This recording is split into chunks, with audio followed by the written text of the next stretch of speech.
Il y a un adage généralement qui dit que il n'y a que le toit qui connaît les problèmes de chaque maison. Le toit cache tellement de problèmes.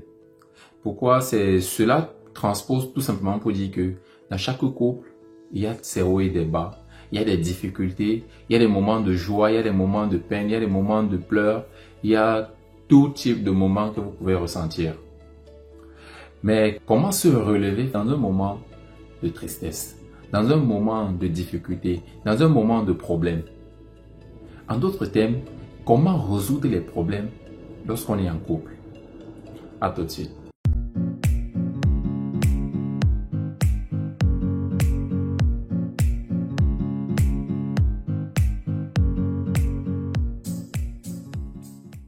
Salut à toi, bienvenue sur le Réveil de l'Afrique. Je suis Olivier Dongue et ici je parle à tous les Africains et à toi en particulier, car je suis convaincu qu'ensemble, on peut relever le niveau du continent africain qui a absolument besoin de chacun de nous pour montrer sa splendeur.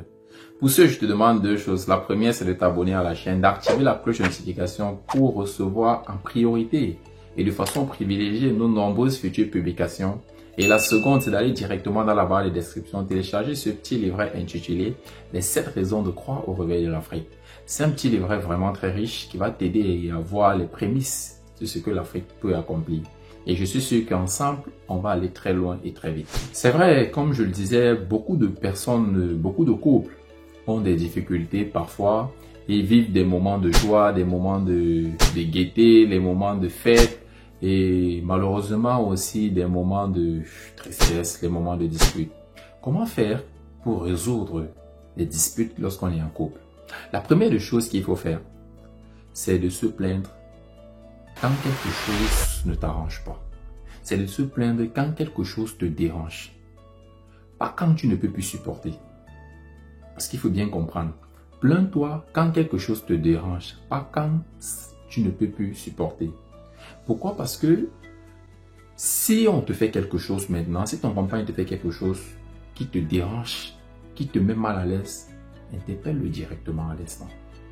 Peut-être pas à l'instant si vous êtes en public et autres, mais interpelle-le par rapport à cela. N'accumule pas en toi. N'accumule pas, parce que, comme on dit souvent, la dernière goutte d'eau qui déborde le vase, c'est ça qui te fait exploser, non? Quand ça explose comme ça veut dire peu importe ce qu'on va faire, on ne peut plus réparer. Tu as laissé le problème, tu as laissé ces petits problèmes-là te ronger de l'intérieur.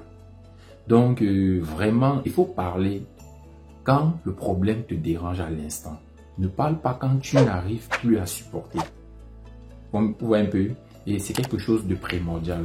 Je sais que si vous avez décidé déjà d'être en couple, ou alors que si vous êtes en couple, c'est parce que vous vous êtes déjà entendu sur un certain nombre de choses. Ou alors vous vous accordez sur un certain nombre de choses. Alors quand quelque chose te dérange, il faudrait que ton partenaire soit au courant. Quand quelque chose ne t'arrange pas, il faudrait que ton partenaire soit au courant. Parce que si ton partenaire n'est pas au courant, à un moment donné, tu ne pourras plus supporter. Et c'est ça qui détruira tout. La deuxième chose pour résoudre les problèmes de couple, c'est être vrai et être prêt à reconnaître ses torts. L'ego, les amis, n'a jamais amené quelqu'un quelque part. L'ego a toujours été l'ami destructeur des couples. Parce que la majorité des divorces, la majorité des séparations, c'est toujours à cause de l'ego. Et je sais, c'est toujours nous les hommes en réalité. Parce que l'homme a un ego qui est comme ça, les gars. L'homme a un ego vraiment. Vraiment, on doit être plus grand que l'ego.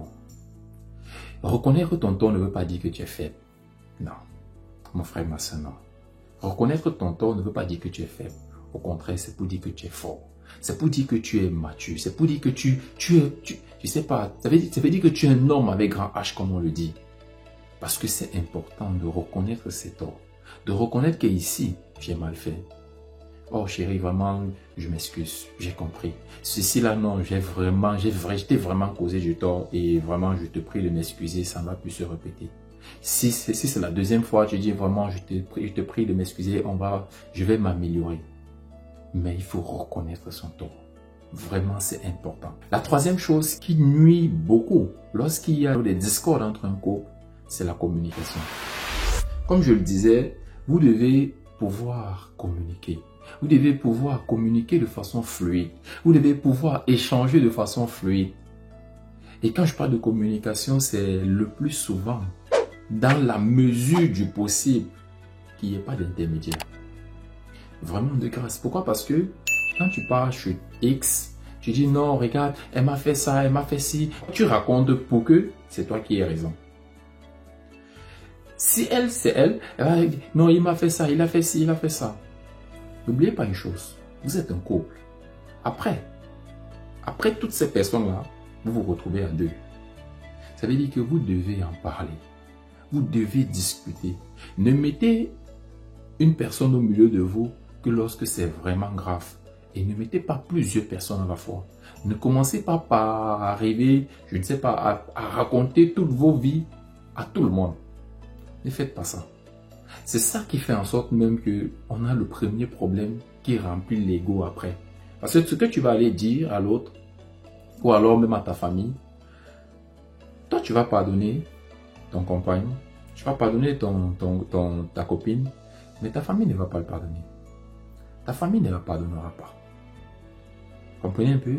Donc quand il y a des disputes, quand il y a des problèmes, le plus possible, résolvez-le à deux. Si c'est très grave, mettez une personne au milieu. Et cette personne dont vous mettez au milieu doit être vraiment une personne de choix. Une personne vraiment assez mature. Pour ne pas divulguer ça à l'extérieur. Parce que ce qui est entre vous comme problème ne doit pas se retrouver à l'extérieur. Et vraiment, évitons de ramener nos problèmes dans nos familles. Parce que si j'ai un problème, je ramène ça dans ma famille. Après, je vais pardonner à mon épouse. Mais est-ce que ma famille va pardonner? Non. Et c'est pareil pour les femmes. Si tu pars, tu racontes. Après, tu vas pardonner à ton époux. Est-ce que ta famille va pardonner? Non, je ne pense pas. Donc, c'est un peu ça. La communication, là, vraiment, c'est quelque chose de primordial. C'est pourquoi j'insiste dessus. C'est important, vraiment. La quatrième et la dernière technique pour résoudre tous les problèmes de couple. Je dis bien tous les problèmes de couple. Je pèse mes mots.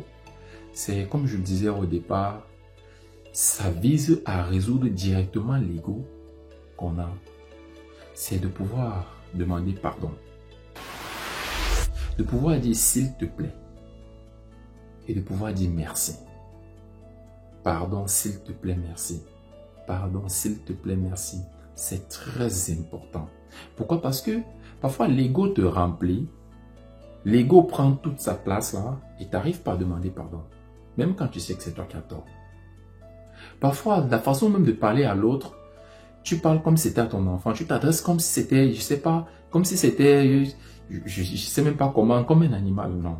Il faut apprendre à dire s'il te plaît.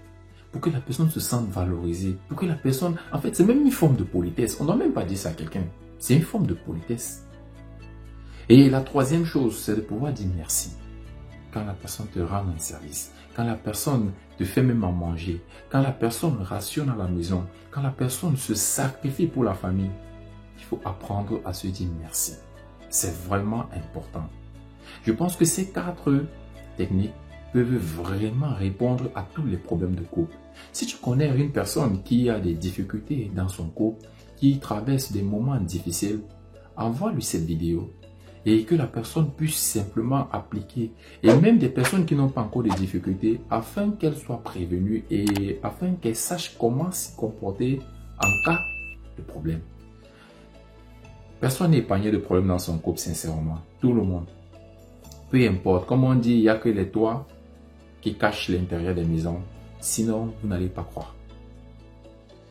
Olivier Dongué, votre serviteur, en nous l'avenir de l'Afrique, et je sais qu'ensemble, on va relever le niveau de ce continent. Partage cette vidéo à tous tes amis et connaissances et on se revoit très bientôt. Ciao.